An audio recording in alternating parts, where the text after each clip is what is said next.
नमस्कार, कंज्यूमर अड्डा में आपका स्वागत है। आपके साथ मैं हूं विपिन भट्ट और आज हम कह रहे हैं कि वैक्सीन से ही बचेगी जान।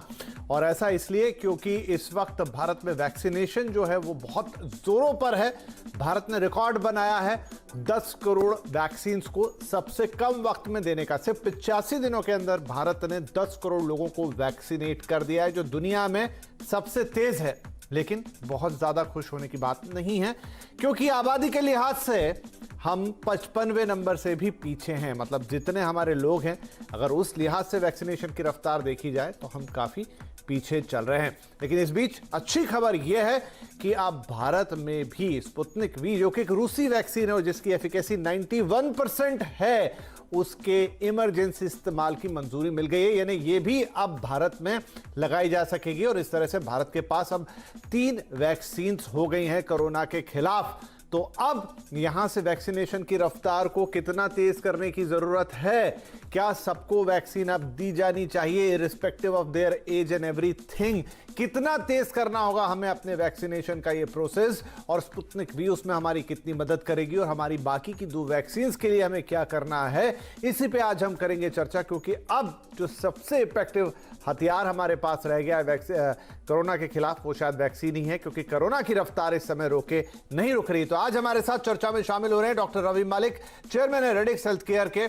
डॉक्टर सुरंजीत चटर्जी हमारे साथ हैं इंद्रप्रस्थ अपोलो हॉस्पिटल के, और साथ में जुड़ रहे हैं समीर भाटी साहब, जो कि सदस्य हैं वैक्सीन अवेयरनेस कमेटी के। आप सभी का बहुत बहुत स्वागत है। डॉक्टर रवि मलिक, आपसे मैं शुरुआत करता हूं कि एक नया वैक्सीन भारत के जखीरे में आ गया है। हम मान रहे हैं कि ये बॉम्ब्स हैं जो कोरोना को मार रहे हैं, और उसमें नया हथियार हमारे पास है स्पुतनिक वी।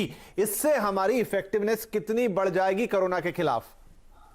और डेफिनेटली स्पुतनिक वी के आने से हमारी जो वैक्सीनेशन की ड्राइव है उसको बहुत अच्छी मदद मिलेगी।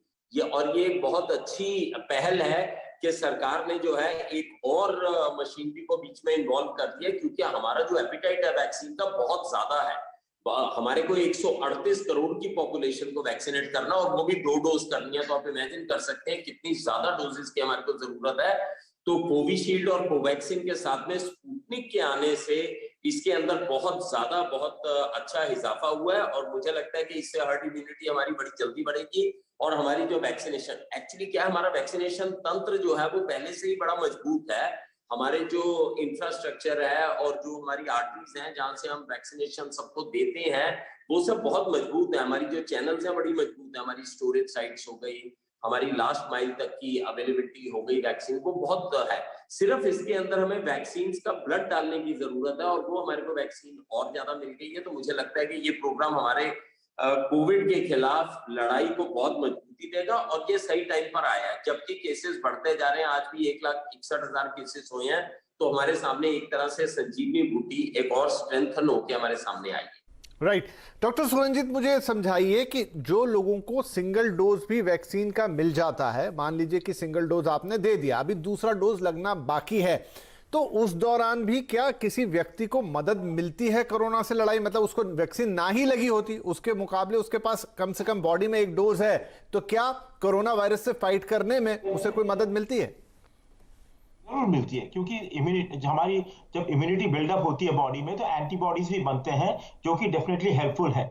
ऑब्वियसली उतने लेवल तक नहीं आपको प्रोटेक्ट करती हैं जितना कि 2 वीक्स या 3 weeks after the second dose जितना आपका रोबस्ट इम्यूनिटी हो जाता है, वो ज्यादा प्रोटेक्ट करती है। पर बीच में जब आपका जो एक लेवल ऑफ एंटीबॉडी बनता है आपके बॉडी रिस्पॉन्स से, वैक्सीन के इम्यूनोजेनिसिटी से, वो डेफिनेटली प्रोटेक्ट करता है। बट इसका ये मतलब नहीं है कि आप एक वैक्सीन का डोज लगा के छोड़ दें, क्योंकि इसको बूस्टअप करना पड़ता है, जिससे कि ये इम्यूनिटी थोड़ी लंबे टाइम के लिए रहे। समझ रहे हो डॉक्टर साहब, वो तो बात तय है कि, लेकिन मैं जानना चाह रहा हूं कि उसमें आखिरकार 6 हफ्ते का वक्त है बीच में, लेकिन अब वो 6 हफ्ते तो 6 ही हफ्ते में बीतेंगे, और जिस तरह से कोरोना बढ़ रहा है, तो क्या सिंगल डोज भी आदमी को कुछ तो मदद दे पाएगा, जो आप कह रहे हैं? आई थिंक कि हाँ, देता तो है।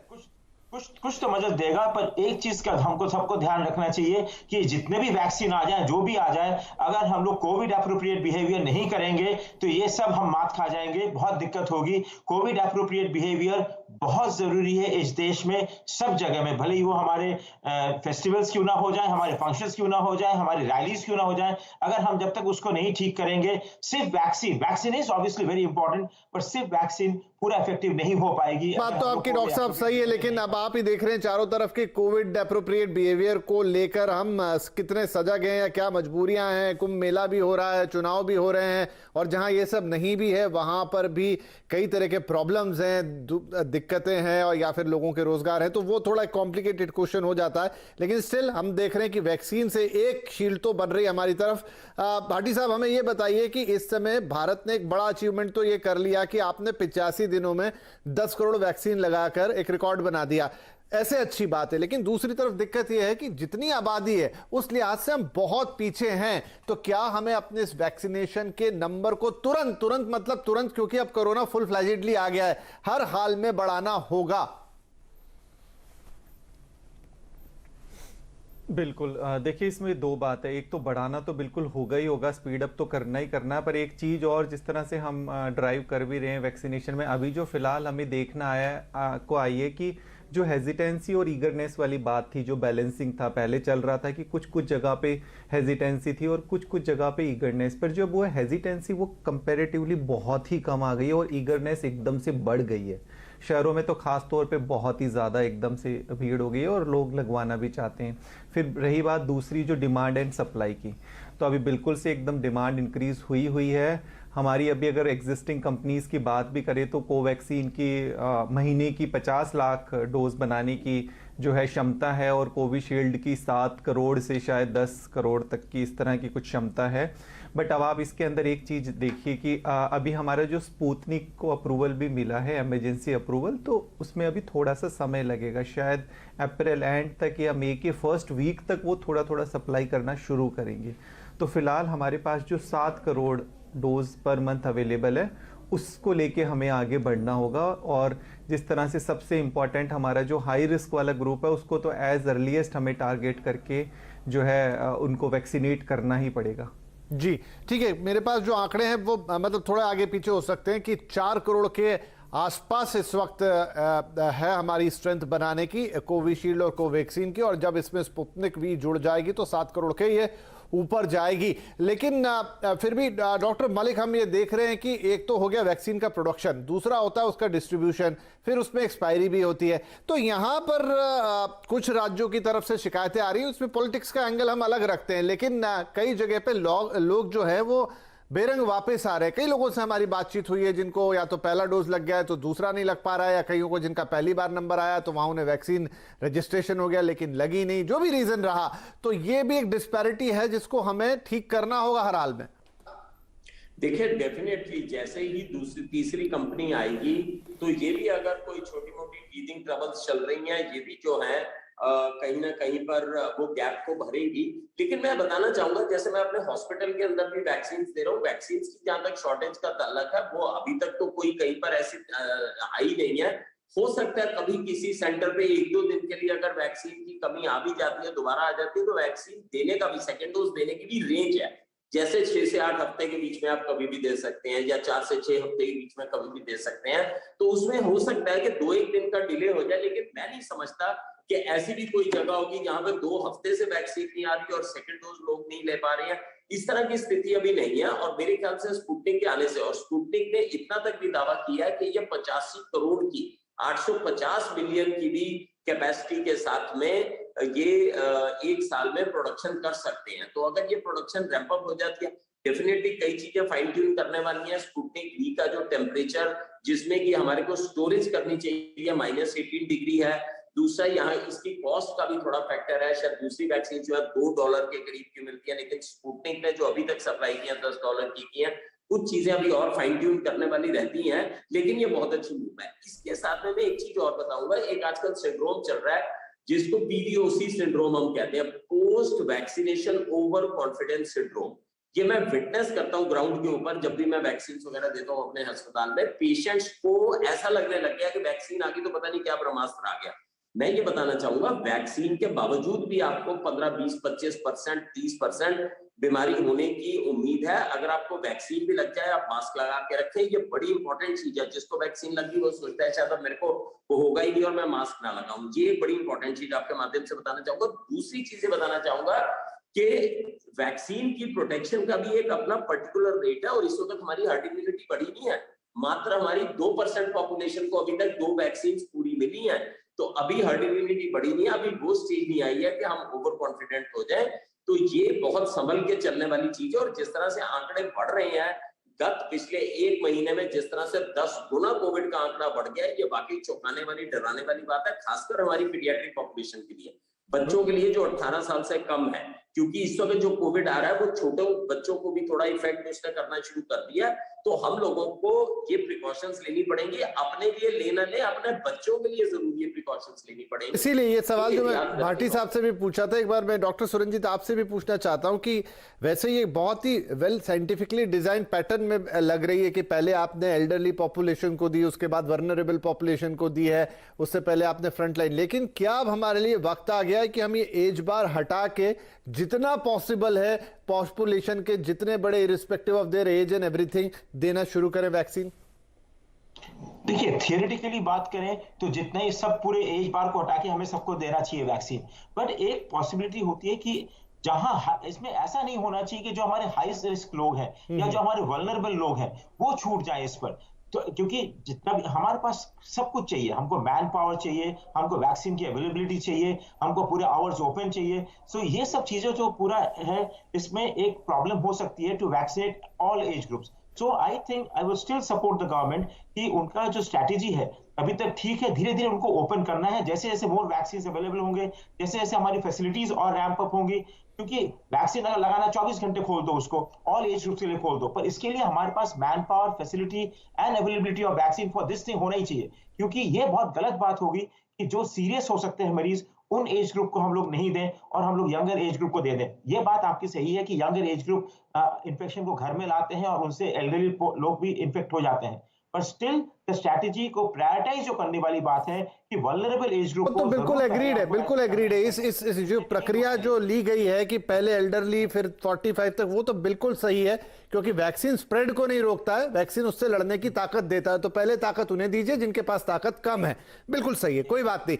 तो ठीक है, इसमें धीरे धीरे स्पीड अप होगा। डॉक्टर मलिक, एक इंपॉर्टेंट प्रश्न ये है कि बहुत सारे लोगों के मन में शंका आ गई है कि जो कोविशील्ड है, क्योंकि यूरोपियन यूनियन में बहुत बार उसको लेकर चीजें आगे पीछे हुई, कई देशों ने रोक दी, फिर ईयू ने कहा कि नहीं ठीक है, फिर उन्होंने कहा कि नहीं, इसके कुछ प्रमाण मिले कि ब्लड की क्लॉटिंग करती है लेकिन सेफ है। तो लोगों के मन में संशय आ गया है। आप क्या कहेंगे कोविशील्ड को लेकर? देखिए, बिल्कुल भ्रम की कोई बात नहीं है।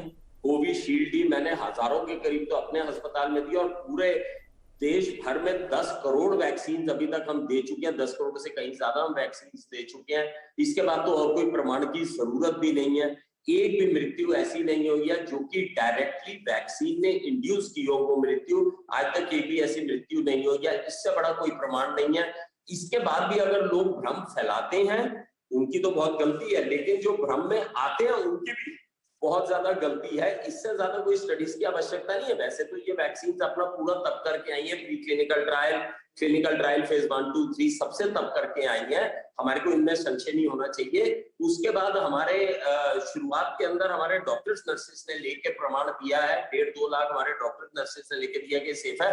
और उसके बाद में इतने करोड़ों लोगों ने जो वैक्सीन अब ले ली है, ये इससे बड़ा प्रमाण और कोई नहीं है। किसी भ्रम में मत रहिए। वैक्सीन आपको प्रोटेक्शन देगी। तरह तरह की भ्रांतियां लोग कहते हैं कि तो सिर्फ 70% प्रोटेक्शन देगी। मैं आपको बता दूं, ये 70% प्रोटेक्शन जरूर देगी, लेकिन 30% अगर वैक्सीन लगने के बाद आपको कोरोना होता है तो मृत्यु नहीं होगी। मृत्यु होने की संभावना लगभग ना के बराबर है। तो ये वैक्सीन की बाद में कोरोना हो सकता है, लेकिन कोरोना माइल्ड होगा, बहुत सीवियर नहीं होगा। और 70% तो आपको कोरोना हो गई, इससे बेटर आपको इलाज नहीं मिल सकता। और जनरली वैक्सीन को डेवलप होने में 10-10 साल लगते हैं। 10 महीने में हमारे साइंटिस्ट डॉक्टर्स ने इंटरनेशनल ये वैक्सीन डेवलप करके दे दी है। तो अब ये हमारा फर्ज बनता है कि इस वैक्सीन को हम रिस्पेक्ट दें और ज्यादा से ज्यादा नंबर में। और ज्यादा भ्रम की बात मैं आपको बताऊं, भ्रम है भी नहीं अब ज्यादा लोगों में, लोगों का हजूम आ रहा है वैक्सीन लगाने के लिए, जो कि एक बहुत अच्छी चीज है। और अगर कोई लोग भ्रमित भी हैं तो मैं उनको हाथ जोड़ के विनती करूंगा कि भ्रमित ना हो। उसके बाद ये कोई वैक्सीन की वॉर्स हो रही है, क्या हो रहा है उसकी डिटेल में मैं नहीं जा सकता कि यूरोप में कह रहे हैं कि इसमें क्लॉटिंग होता है, इधर कह रहे हैं वो हो रहा है। इस तरह की कोई भी अभी तक इस तरह के तथ्य जो कि बहुत ज्यादा जिनके अंदर की साइंटिफिक सच्चाई हो, बहुत कि इससे मौतें हो रही हैं, वो बिल्कुल सामने। चलिए, तो ये भ्रम दूर होता है, बिल्कुल कोई दिक्कत की बात नहीं है। चाहे कोविशील्ड हो चाहे कोवैक्सीन हो, वैक्सीन लगाने से किसी को अभी तक कोई नोन प्रॉब्लम नहीं हुई है। और वैक्सीनेशन लेना सबके लिए जरूरी है, क्योंकि जैसा डॉक्टर साहब बता रहे हैं कि एक बार आप वैक्सीनेट हो जाते हैं तो आपकी जो लड़ने की क्षमता है बढ़ जाती है। कम से कम मौत के मुंह तक पहुंचने वाला डर जो है वो खत्म हो जाता है। कोरोना होगा, आप उस इन्फेक्शन से लड़ने के काबिल रहेंगे।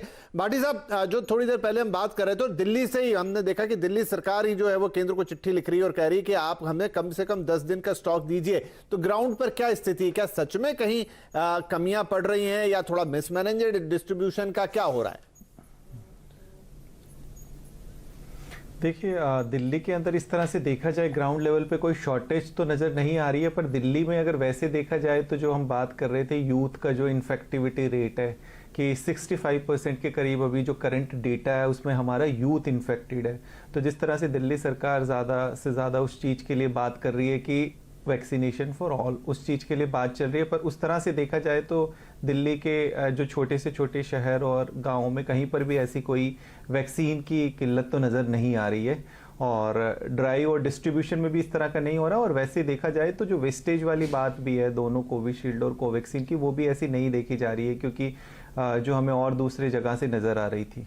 राइट, तो वैक्सीन की ऐसा दिक्कत नहीं है, और अगर है भी तो जो केंद्र सरकार है वो उसको एक जल्द से जल्द प्रायोरिटी लेवल पर, इमरजेंसी लेवल पर फुलफिल करने की कोशिश कर रही है। वैक्सीन का प्रोडक्शन भी अब बढ़ाने की बात होगी ही होगी, क्योंकि आपके जो जखीरे में एक और नया ब्रह्मास्त्र, एक और नया अस्त्र आ गया है, वो है स्पुतनिक वी। और इसके साथ ही अब हमारी प्रोडक्शन कैपेसिटी भी बढ़ेगी और ज़्यादा लोगों को हम वैक्सीन लगा पाएंगे। करीब 35 लाख लोगों को एवरेज इस समय डेली डोज दिया जा रहा है, लेकिन ज़्यादातर जो वैक्सीन है वो डबल डोज है। लेकिन जैसा डॉक्टर साहब ने बताया कि सिंगल डोज जाने के बाद भी आपकी लड़ने की क्षमता बनने लगती है। दूसरा डोज बूस्टर डोज होता है, जिससे आपकी क्षमता और बढ़ जाती है। तो वैक्सीन तो जरूरी है, लेकिन उन सबके ऊपर जब तक वैक्सीन सबको नहीं मिलती, मिलने के बाद भी कोविड एप्रोप्रिएट बिहेवियर जिसकी बार बार बात हो रही है, वो करना ही पड़ेगा। चलिए एक छोटा सा ब्रेक ले लेते हैं। ब्रेक के बाद वैक्सीनेशन के इस जो पूरा मोड है, इसमें और क्या क्या हो सकता है, क्या आने वाले कुछ महीनों में हम सब वैक्सीनेट हो जाएंगे, इसकी भी संभावना है, क्या कुछ और वैक्सीन को भारत मंजूरी दे देगा ताकि ये प्रोसेस तेज हो जाए, ये चर्चा जारी रहेगी छोटे से ब्रेक के बाद।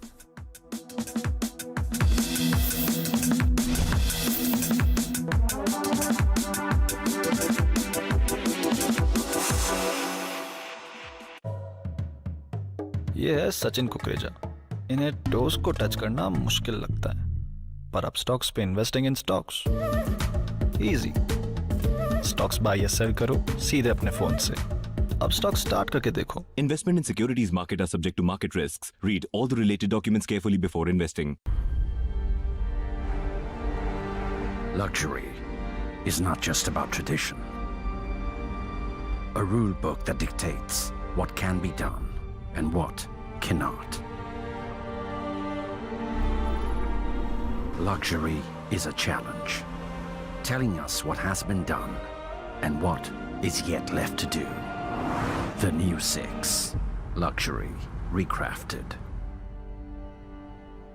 अगर इस बार भी लीकेज बंद नहीं हुआ ना तो छत पे सो जाना। केमिकल वाटर प्रूफिंग कर रहा हूँ बे। वाह, तू क्या कर रहा है? मैं तो खाना पचा रहा हूँ। ये देख।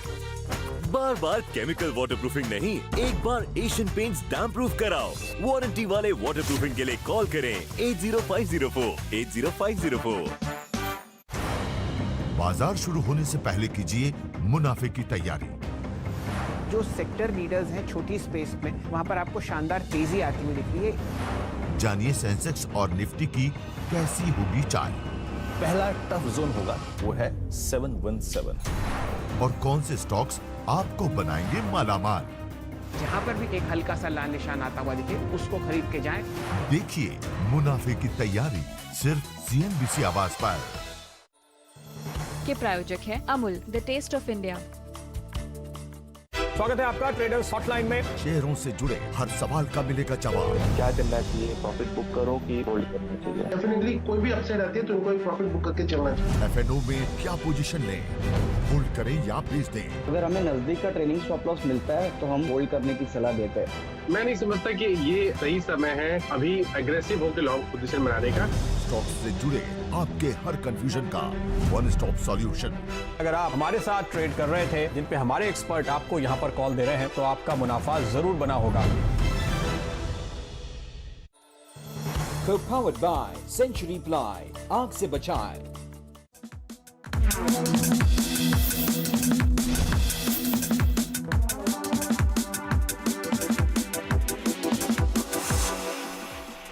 Welcome back. कंज्यूमर अड्डा में बात हो रही है कि वैक्सीन से ही बचेगी जान, क्योंकि वैक्सीनेशन के बाद ही आपको लड़ने की वो ताकत मिल रही है एक हद तक जिससे आप कोविड को या कोरोना वायरस को मात दे सकते हैं। क्योंकि इस समय इसकी रफ्तार जिस तेजी से बढ़ रही है, बहुत सारी आप सुरक्षा रखते हैं, सब कुछ करते हैं जैसे कोविड अप्रोप्रिएट बिहेवियर, लेकिन बावजूद उसके हम देख रहे हैं कि केसेस बहुत तेज़ी के साथ बढ़ रहे हैं और बाकी देश में कुंभ मेला, चुनाव वगैरह वो सब तो हो ही रहा है। वेल, तो अब वैक्सीन को लेकर बातचीत हो रही थी। डॉक्टर सुरंजित, एक सवाल है और कि वैक्सीन की जो एफिशिएंसीज हैं, अलग अलग वैक्सीन की अलग अलग एफिकेसी है, लेकिन नए नए वेरिएंट आ रहे हैं। P1 P2 वेरिएंट की बात हो रही है जिसमें से एक ब्राजील का है, एक ब्राजील और अफ्रीका का मिक्स है, और कह रहे हैं कि जो मौजूदा वैक्सीन है वो उस पर कारगर नहीं है। तो क्या वैक्सीनेशन भी कहीं जाकर ऐसा हो सकता है कि आपने ले तो लिया लेकिन वेरिएंट कोई ऐसा आ गया कि वो इफेक्टिव ही नहीं रहा? देखिए, वेल नोन तो है ही है कि वायरसेस जब भी वो मल्टीप्लाई करेंगी म्यूटेट करती हैं, और इसमें कहीं दो राय नहीं है। इसलिए इतने जमानों से, इतने सालों से जो हम लोग इन्फ्लुएंजा वैक्सीन दे रहे हैं उसको हम लोग हर एक साल हम लोग उसको ट्वीट करते हैं जिससे कि वो एप्रोप्रिएट स्ट्रेन को कवर कर पाए। ये इसके साथ भी मोस्ट प्रॉब्ली इसके साथ भी यही होगा कि नए स्ट्रेन्स आएंगे और उसको कवर करना ही पड़ेगा। बट मोस्टली कुछ ये जो वैक्सीन है डिफरेंट तरीके के होते हैं। कुछ वैक्सीन हैं जो कि काफी पूरे वायरस को कवर करती है, हर एक एरिया को कवर करती है, इसलिए जहां भी म्यूटेशन होता है उस एरिया को भी कवर करके चलती हैं ये। तो इसीलिए ही डिफरेंट टाइप्स ऑफ एफिकेसी और एफिशिएंसी होती है इनकी। बट ये बात जरूर है कि अगर स्ट्रेन म्यूटेट करेगा या नए वेरिएंट आएंगे तो आपको वैक्सीन बदलते रहना पड़ेगा। पर उसके साथ भी ये होता है कि अगर आप वैक्सीनेटेड हैं तो आपका इंटेंसिटी ऑफ द इलनेस तो भी आपका कम होगा। आपको इन्फेक्शन जरूर हो सकता है बट इंटेंसिटी ऑफ इन्फेक्शन कम होगा। बट ये तो जरूर हम लोग को ओपन माइंडेड रखना पड़ेगा कि इन वैक्सीन्स को हो सकता है थोड़ा ट्वीट करना पड़े as and when new variants and new mutants appear. Right, लेकिन अब ये कोरोना हमें कितना वक्त देने वाला? डॉक्टर रवि मलिक, क्या आपको लगता है कि हमें आज 2 से तीसरी वैक्सीन हो गई है और सरकार ने ये भी अनाउंस किया है कि जो अप्रूवल की प्रोसेस है किसी बाहर की वैक्सीन को, उसको भी अब सरल बनाया जा रहा है, मतलब वो फटाफट उसको अप्रूवल मिल सकता है, ये महीनों लंबी प्रोसेस नहीं रहेगी। तो क्या हमें लगता है कि भारत जितनी बड़ी आबादी वाले देश को 3 वैक्सीन भी सफिशिएंट नहीं है, कम से कम आपको 5 या 6 वैक्सीन इकट्ठी इन प्रोडक्शन करनी चाहिए, तभी आप अपनी आबादी को क्विकली इस वायरस से बचा पाएंगे? मैं आपकी इस बात से बिल्कुल एग्री करता हूं कि जितनी कंपनीज आ जाए, क्योंकि देखिए हमारी आबादी बहुत ज्यादा है, 1380 मिलियन की आबादी बहुत ह्यूज आबादी है, और उसको अगर सबको हमने वैक्सीन देनी है और वो भी 2 डोज देनी है, तो हम अगर और भी कंपनीज को इन्वॉल्व करें, बल्कि प्राइवेट क्लिनिक्स को इन्वॉल्व करें, जबकि प्राइवेट हॉस्पिटल्स इन्वॉल्व कर दी है सरकार ने। 10,000 CGH आयुष से लिंक्ड हॉस्पिटल्स भी इन्वॉल्व है, CGHS लिंक्ड हॉस्पिटल्स भी, प्राइवेट हॉस्पिटल इन्वॉल्व है, लेकिन प्राइवेट क्लिनिक्स को इन्वॉल्व करें, प्राइवेट वर्टिकल खोल दें। जो आदमी अफोर्ड कर सकता है वो प्राइवेट वर्टिकल में जाके भी अपना लगवा ले, जैसे फाइजर की, मॉडर्ना की। अगर वैक्सीन काफी एक्सपेंसिव भी है, मुद्दा ये है कि हमें जल्दी से जल्दी हर्ड इम्यूनिटी बढ़ानी है। देखिए, मौतें होनी रुकनी चाहिए। अब भी पिछले अगर हम देखें 24 घंटे में या उससे पिछले 24 घंटे में लगभग 900 मौतों के करीब हो रही है, जो कि बहुत बड़ा नंबर है। और आज अगर हमने 1,61,000 पेशेंट्स हुए हैं, तो आप ये समझ लो अगर 1% की भी मोर्टेलिटी रेट लगाएं तो हमने 1600 मौतें तो बुक कर ली। बड़ी दुखद बात है कि ये जो 1,60,000 केसेस को आज हमने पिछले 24 घंटे में किया है, आने वाले 3 हफ्ते में इसमें अगर 1% भी व्यक्तियों की मृत्यु हो, क्योंकि हमारा मोर्टेलिटी रेट 1% से थोड़ा ज्यादा ही है, तो 1600 1800 व्यक्ति की तो मृत्यु हो गई। तो रोज रोज अगर इतनी मृत्यु होगी तो हमारी इकोनॉमी में भी इफेक्ट पड़ेगा। और तो ये दिनों के हिसाब से मृत्यु हो रही है। आज अगर 161 हुए हैं 10% के हिसाब से 1610 मृत्यु हो गई। कल 1 लाख अगर 70,000 हुए हैं तो 1700 मृत्यु बुक हो गई। तो इस तरह से तो रोज नहीं हो पाएगा। तो इसलिए जल्दी से जल्दी हर्ड इम्यूनिटी बढ़ाने का एक ही तरीका है, एक तो वैक्सीन खोल देनी चाहिए 45 साल से छोटे वालों की, स्पेशली जिनको कोमॉर्बिड कंडीशन है। चाहे अब नॉर्मल को ना भी खोलो, 45 साल से जो छोटे लोग हैं जिनको डायबिटीज है, हार्ट की बीमारी है, 45 साल से छोटे भी बहुत लोग हैं जिनको मॉर्बिड इलनेसेस है, कम से कम उनको तो हमें खोल देनी चाहिए। और साथ में और कंपनीज को भी लाना चाहिए, प्राइवेट प्लेयर्स को भी लाना चाहिए, सारे लोगों को हाथ में लाना चाहिए, चाहे एनजीओस हैं, चाहे हमारे को कुछ भी करना पड़े, हमें हर्ड इम्यूनिटी बढ़ानी चाहिए हर हाल में। क्योंकि हमारा इंफ्रास्ट्रक्चर उतना ज्यादा स्ट्रॉन्ग नहीं है, हमारी इकोनॉमी उतनी स्ट्रॉन्ग नहीं है कि इतनी मौतें या इतने नंबर्स को हम झेल पाए आने वाले टाइम पे। तो ये समय रहते अगर हम इसकी प्रिकॉशन ले लेंगे और कोविड एप्रोप्रिएट बिहेवियर जो लोग नहीं समझ रहे हैं वो अपने बच्चों को खतरे में डालेंगे। ये मैं बार बार कह रहा हूं, अपने बच्चों की खातिर आप कोविड एप्रोप्रिएट बिहेवियर कीजिए, मास्क लगाइए, सोशल डिस्टेंसिंग कीजिए, हाथ धोइए अच्छे से, मजाल नहीं है कोरोना आपको टच करने। जी बिल्कुल। तो यहाँ पर कोविड अप्रोप्रिएट बिहेवियर अभी भी आपका सबसे बड़ा वैक्सीन है, तो जितना हो सके कोशिश कर लीजिए। बहुत सारे लोग अलग अलग रीजन देते हैं कि कैसे करें क्या करें, लेकिन अगर आप इतना करके तो देखिए, हो सकता है कि आप कोरोना से 70-80% ऐसे ही यहाँ पर सिक्योर कर लें खुद को। क्विकली एक क्वेश्चन मैं लेना चाहूंगा डॉक्टर सुरंजीत आपसे कि क्या दुनिया में कहीं आई डोंट नो पॉसिबिलिटी है कि नहीं, ओरल वैक्सीन पे काम हो रहा है जिसके लिए आपको ऐसा इंफ्रास्ट्रक्चर नहीं चाहिए कि जहां कोई वैक्सीनेशन कैंप लगा के करना पड़े, जो स्पेशलाइज आदमी ही आपको वो इंजेक्शन दे रहा है और उसके लिए पर्टिकुलर टेम्परेचर में मेंटेन करना है?